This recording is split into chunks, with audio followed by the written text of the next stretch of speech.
हमें अफसर की जरूरत नहीं, लेकिन अगर हम जिला विकास निगरानी समिति में अगर जाएंगे और वहां पे कोई अफसर हमारी बात नहीं सुनेगा तो हम अपने लोगों की लड़ाई कहां से लड़ेंगे? हम अपने मतदाताओं की जिन्होंने जिम्मेदारी हमें दी है वो जिम्मेदारी कहां से लड़ेंगे?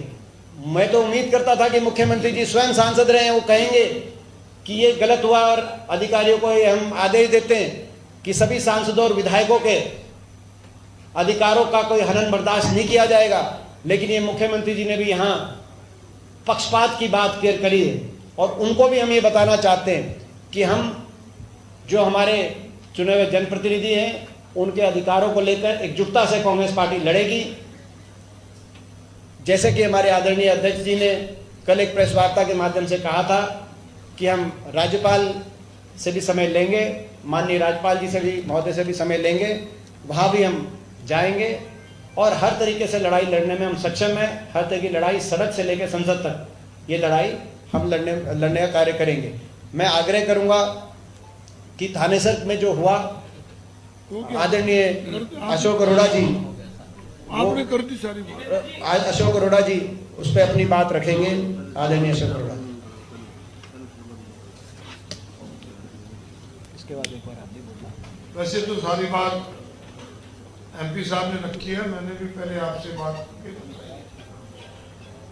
ये जो थानेसर की घटना है कोई अचानक नहीं है, ये पूरी तरह से प्री प्लान प्रोग्राम था और उसके बारे में मैंने जिला के उपायुक्त को बताया को कि पहले जो मीटिंग हुई थी उसके अंदर भी हमारे सांसद नवीन जिंदल जी ने भी उनको कहा था कि जो ये पार्षद प्रतिनिधि या चेयरमैन का प्रतिनिधि ये नहीं बैठे, उन्होंने बाहर भी निकाले थे। मैंने कहा ये लोग वहाँ बदतमीजी करते हैं, ये इनके साथ साथ इनके वर्कर भी आ जाते हैं, तो आप क्योंकि म्युनिसिपल एक्ट में भी है और डायरेक्टर का लेटर का हवाला मैंने दिया, तो आप एक पत्र निकालो। तो उन्होंने पत्र निकलवाया ईओ के माध्यम से और जैसे ही मीटिंग शुरू होने लगी मैंने कहा भी आपके पत्र के मुताबिक मीटिंग में जो पार्षद है वही आ सकते हैं, कि दूसरे लोग बैठे हैं आप इनसे कहो कि बाहर चले जाए, अगर किसी को काम है तो मिल लेंगे। और परंतु उन्होंने उसी समय गाली गलौज शुरू कर दी।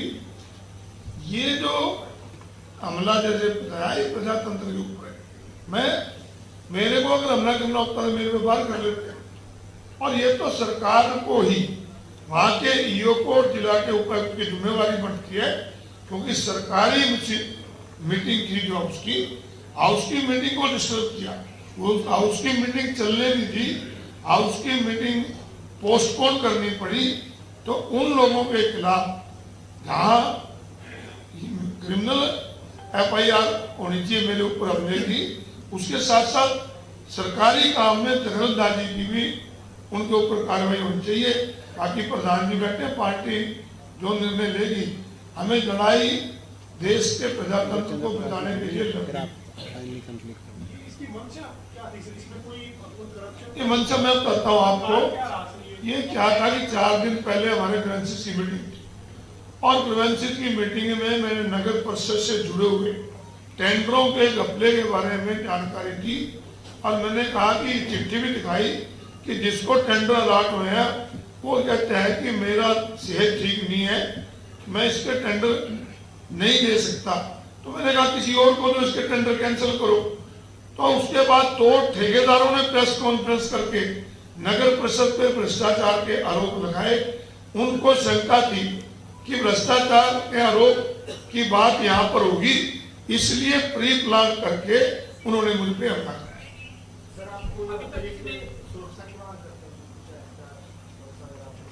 मैं तो ये चाहता हूँ कि जब भी कोई मीटिंग हो, मीटिंग में सुरक्षा होनी चाहिए और बाकी सारे जनप्रतिनिधियों की सुरक्षा करना सरकार का फर्ज है। इसके साथ साथ मैं ये भी चाहता हूं कि जो भ्रष्टाचार के आरोप लगे उनकी भी जांच होनी चाहिए और जो वहां का ईओ है उसके खिलाफ भी कार्रवाई होनी चाहिए, क्योंकि जो वहां पर कार्रवाई करने में सक्षम नहीं, जो उनकी शिकायत दर्ज कराने में सक्षम नहीं, तो फिर इसका मतलब उनकी भी मिलीभगत है। ठीक बात है।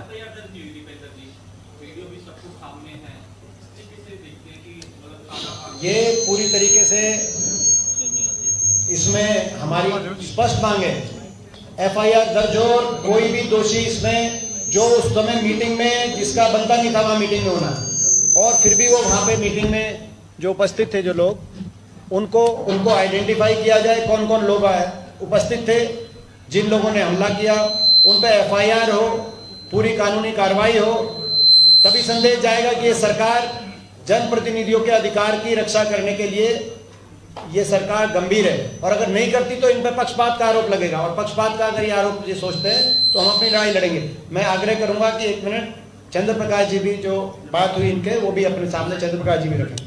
8 दिन पहले शाहबाद में भी शाहबाद में भी अपने आप 8 दिन पहले शाहबाद में भी हमारे रामकरण काला जी यहाँ उपस्थित है, विधायक, वहाँ भी अपने भी आप मीटिंग पास इन्होंने शाहबाद में भी मीटिंग में रामकरण काला जी को इग्नोर करते हुए, जो धक्का कह रहे हैं कि भाई धक्का करते हुए, तो सरकार की धौंस और सरकार का धक्का नहीं चलने देंगे हम।